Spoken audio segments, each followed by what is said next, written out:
almost a month before Charlie Kirk was killed, he said Charlie Kirk fears that Israel will kill him if he continues ahead. Let's talk about the suspect in Charlie Kirk's assassination that they desperately don't want us talking about. Welcome back to the JP Reacts channel, my beautiful freedom-loving friend. We are on our quest to help spread the light of truth and freedom because truth conquers. Now, of course, to truly honor the life of anyone, pursuing the truth of why they were unjustly taken from us is part of that honoring process.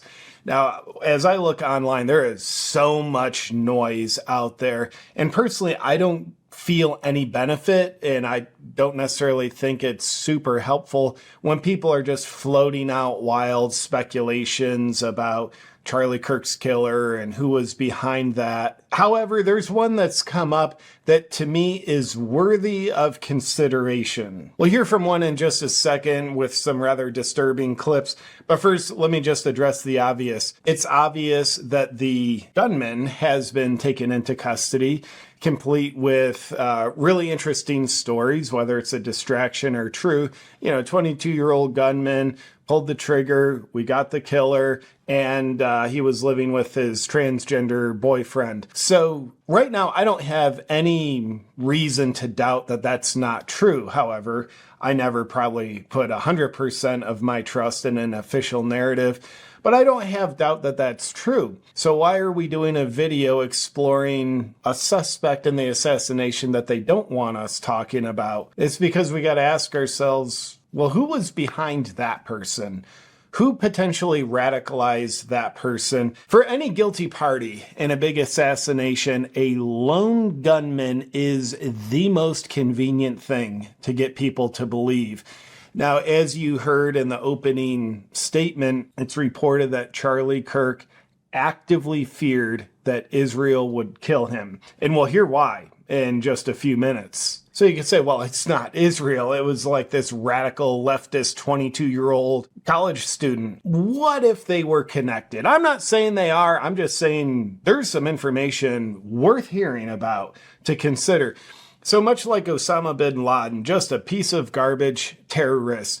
Most of the terror attacks that we attribute to Osama bin Laden, say he did those, he didn't do them as far as like hands-on, but who he radicalized, who he handed orders down to, they're the ones that carry them out. So essentially, he was the brains of the operation and therefore the most guilty party involved, even though his fingerprints may not have ever been on a single terrorist bomb or weapon. So that's what we're considering this new information with. Cool, 22-year-old gunman. Hopefully that part of the official narrative is unspeakably true. But let's not just pretend lone gunman, gosh, his social media footprint non-existent. We have no other info. Lone gunman. Maybe there's more to it. And who brings more to it with worthy consideration, in my opinion? Article was published on The Gray Zone by journalist Max Blumenthal and Anya Parampil, who is his wife. And he reports on what his sources have told him. This article has gone viral. It's gotten a lot of attention. There's some big meat and potato clips I'm going to show you. So instead of just me reading out loud parts of the article, I'm going to pull some clips from an interview that Max Blumenthal did with comedian Tim Dillon, and it was Tim Dillon's least funniest podcast ever. Rightfully so. He's very somber. Full credit to Tim Dillon for bringing on Max Blumenthal to share on an even bigger platform what his sources have shared with him. Because in honor of Charlie Kirk, pursuing the truth around who was behind his brutal killing, that's something that honors him. So let's start off with this short clip. Max Blumenthal, he's the fella you see on the right. Issue was, as we learned from a longtime friend of Charlie Kirk who had spoken to him, I would say a week or two before he was killed about this, he was afraid of Netanyahu and he was afraid of these billionaire cutouts of Netanyahu, who had many of whom had funded his organization. That's big information for apparently, allegedly, a friend of Charlie Kirk's to reveal to this journalist. That opening clip you saw him reporting Charlie Kirk was afraid he was going to be killed by Israel. And then in this most recent clip, you hear it reported he was afraid of Benjamin Netanyahu. Now, the question is, why was he afraid of Netanyahu? Based on the reporting of a friend, and based on that reporting, why was he allegedly afraid that Israel was going to kill him? That question will be answered in a second, but first, here's the gray zone, just a tweet reiterating this.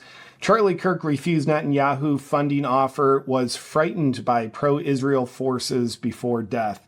A longtime friend of Kirk tells the Gray Zone how the late influencer's turning point on Israel provoked a private backlash that left him angry and afraid. So in the next clip, we'll hear more spoken to why. Let me give you just a brief summary. Charlie Kirk, of course, he founded Turning Point USA, has over 250,000 members. It was and will continue to be an incredibly powerful movement. Now, a lot of people would have had the complaint, Charlie Kirk kind of toes the line of Israel a little too much. But as you'll see in this clip, Charlie Kirk started to break ranks from that. Started not so much towing the line, but also questioning Israel, some of what they're doing. And should we just be blindly supporting them? And gosh, are they actually doing some rather evil stuff with regard to the Israeli government? Netanyahu, we could make an educated guess.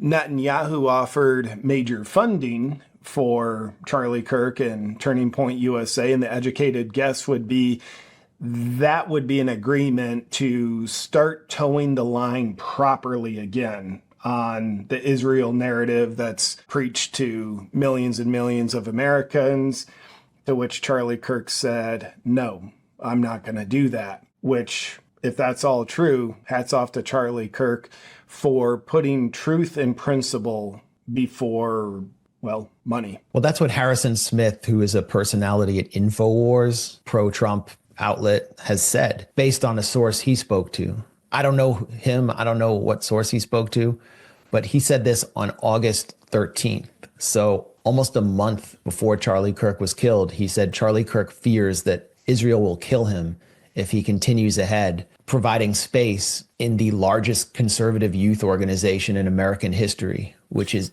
the institutional grassroots apparatus of Trump and the Republican Party, for Israel critics and even anti-Zionists. So that I didn't say that. I can't see any hard material evidence that Israel had him killed, but there's this fear when you go against the Israel lobby and you're that powerful. Now let's hear more about how Charlie Kirk started going against the Israel lobby. Charlie Kirk, with the history of, for example, the USS Liberty, the U.S. naval ship that was deliberately struck by the Israeli military in the 1967 war in order to cripple that boat because it was a surveillance boat. It was listening to Israeli communications. They killed scores of sailors, and they would confront Charlie Kirk with the difference between Israeli interests and American interests while holding up a cross. And Charlie Kirk would just shut down the conversation because he knew that if he would give an inch to them, it would threaten the relationship with his donors and TPUSA would collapse. So that he's speaking at a time when, from his point of view, Charlie Kirk was towing the line for Israel. He would shut down people that just brought up some interesting questions. Now let's hear him pick up with October 7th. The pressure was just too extreme. The whole grassroots of the conservative movement, everyone under 35, started to question the U.S.-Israel relationship because they wanted to be America first. And they saw Netanyahu just leading Trump around by the balls. They saw Miriam Adelson, this Israeli intelligence asset billionaire, just calling shots inside the White House.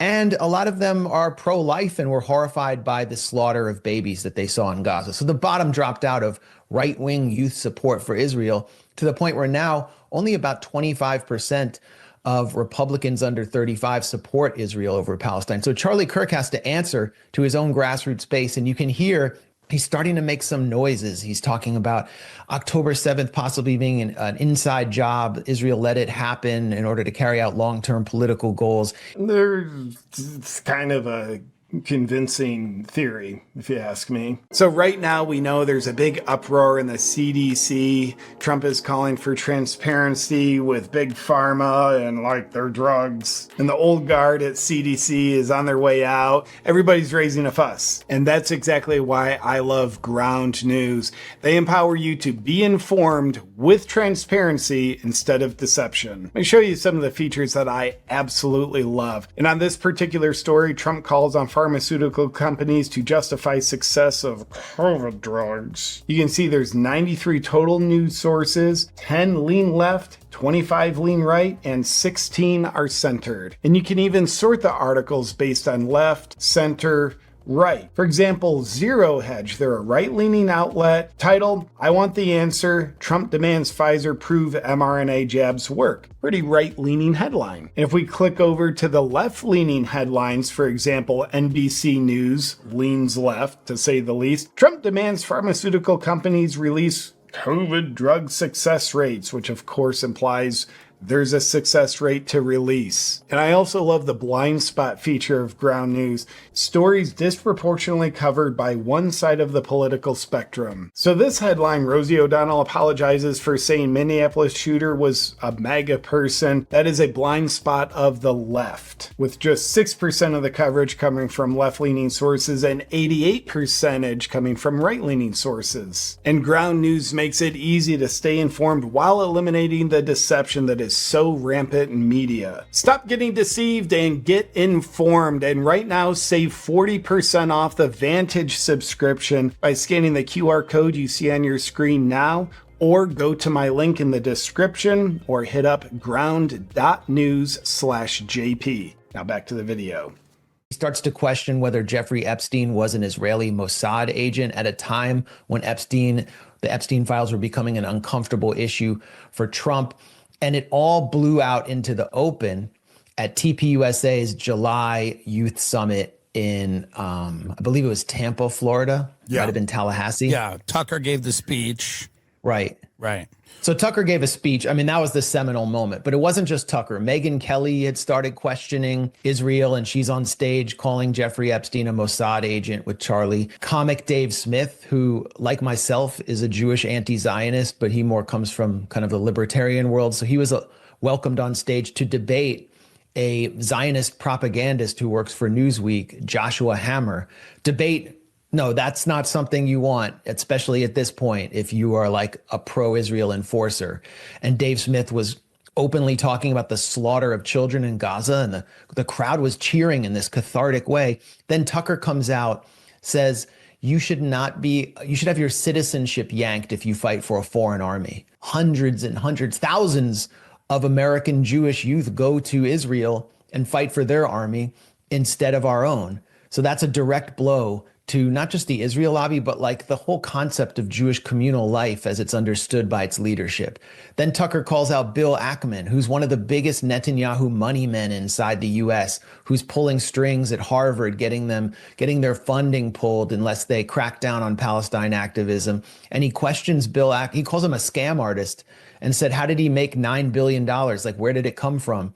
I mean, and Bill Ackman, the next day, he couldn't really answer the question. He published like a 5,000 word meltdown Twitter post trying to defend his financial investments. It was just bonkers. I'd never seen anything like it. And it was all Charlie Kirk's fault for giving basically the people what they wanted. After that, he started getting publicly attacked. Ben Shapiro and Mark Levin, the two biggest Zionist enforcers in the media, who are very close to Netanyahu, biggest forces lobbying Trump to wage war on Iran, went off on TPUSA, said we can't be having a Big Ten if it includes kooks. Laura Loomer, we all know who she is. She publicly attacked Charlie Kirk and said he basically had to step down. So again, because Charlie Kirk stopped dutifully, based on this analysis, dutifully towing the pro-Israel line, essentially the Israel first, America maybe second line. He was getting attacked in pro-Israel media. What we didn't know, which I learned, is in private, the pressure was even more intense. He was being bombarded with text messages. And at some point, Netanyahu personally called him and offered to basically fund his organization to new levels that he never even imagined, which meant Zionist Israeli takeover, complete recapture of TPUSA, an organization they basically helped create. And Charlie Kirk turned him down. Now that's pretty big. That's pretty big.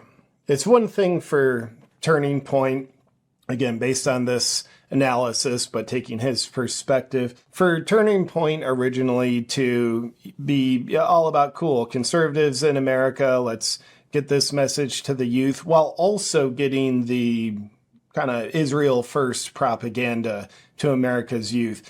Then it's another thing to go through a middle ground where Turning Point USA, it's basically just America first. We've removed the pro-Israel stuff. It's just about conservatism in America. Then it's another thing for Turning Point USA in its pursuit of truth getting purified to be about, yes, we're about conservatism in America, and also we'll speak truth to power on some of the shadows of Israeli governments and governmental officials and shadow operations. You will just imagine, that middle ground might be pretty disappointing to Netanyahu. It says, hey, let's, Charlie, let's just kind of get you back on track to where you were. Here's a big pile of money. Charlie Kirk says, no, I can't accept money under these kind of expectations. But then as Turning Point USA becomes a platform to speak more inconvenient truth about what the Israeli government might not want spoken, you just have to imagine that becomes a threat to a devious government, allegedly a devious government. And how do we end that threat? After Charlie Kirk was killed, we know that Netanyahu wouldn't stop posting about him. Like minutes after he was killed, when his body was still warm, Netanyahu was posting about him, interrupting his seven-front war in the Middle East and his global assassination spree, where he's trying to kill people even inside a U.S. ally in Qatar. Can you remember any time in the history of a political assassination that the leader of a foreign government has come out to deny that they were behind it? I mean, I've never seen anything like that. Right. I mean, yeah. So Netanyahu has to ultimately deny that Israel was involved in an interview on Newsmax with Greta Van Susteren. Newsmax is another institution that Israel controls. And here's exactly what Max Blumenthal was talking about with regard to why is Netanyahu essentially coming out and just denying that Israel had any involvement in Charlie Kirk's assassination. Nobody's accused you yet. You coming out volunteering, we didn't do it, seemingly makes you look more suspicious. So here's a Benjamin Netanyahu tweet that he's talking about, and here's Max Blumenthal, his comment. Yet another Netanyahu tweet memorializing Charlie Kirk. What is he overcompensating for? Then in the Newsmax clip that Max Rosenthal was just referencing, Newsmax, according to him, being a news organization here in the U.S. that's to some degree under Israeli control or influence, here's what Netanyahu had to say there. And by the way, the anchor here, the lady on the left, she really looks like she's a propagandist, the way she phrases this question to Netanyahu. This is not a journalistic question. This is the kind of thing you're used to seeing an MSNBC or CNN host, how they phrase a question to someone who funds them. Before I let you go, I want you to address one thing, and it's just the absurdity of it, some of the internet rumors that somehow Israel is behind the Charlie Kirk murder. And, I don't believe it for 1 second, but I want you to, make a statement. It's so absurd. That's insane. That's insane. Israel also changes the orbit of the moon. Israel pushes the sun. I mean, the whole thing is... Liken the insanity of the accusations to the insanity of other ludicrous conspiracy theories. It's part of the playbook of how you discount truthful information. Now, being open-minded, it can also be part of the playbook of how you discount false information. You kind of use the same technique for either one. I think it's so absurd, so stupid, and so ridiculous. You can't believe that people are saying that. Now, I don't know exactly what's true, but what I do know is a real valid question is, why did Netanyahu feel the need to do both a Twitter tour and a media tour immediately following Charlie Kirk's assassination to put to rest internet rumors and to claim how much he loves Charlie Kirk and to claim how much Israel had no involvement? What motivated him to feel the need to do that? That's just a very fair question. And finally, wrapping up, another tweet from Max Blumenthal. TPUSA, Kirk was bombarded with infuriated text messages and calls from Netanyahu's wealthy allies in the U.S., including many who had funded TPUSA. According to his longtime friend, the Zionist donors treated Kirk with outright contempt, essentially ordering him to fall back into line. He was being told what you're not allowed to do, and it was driving him crazy. And as you heard earlier in the video, according to an apparent friend of Charlie Kirk's, it led him to fear being killed by Israel, led him to be scared of Netanyahu. But here's the courageous thing. He didn't let his fears stop him. Charlie Kirk kept going. That is a powerful lesson to learn from Charlie Kirk on what true courage is. Now, with this whole issue that Max Blumenthal discusses in his viral article, which I'd encourage you check out with your own eyes on your own time. It's on thegrayzone.com, again, by Max Blumenthal. With everything he brings up in the article, I can't say what's true about it. You know, in the insinuations, to put it lightly, that Israel may have had involvement in Kirk's assassination, I don't know if that's true. I don't know if it's false.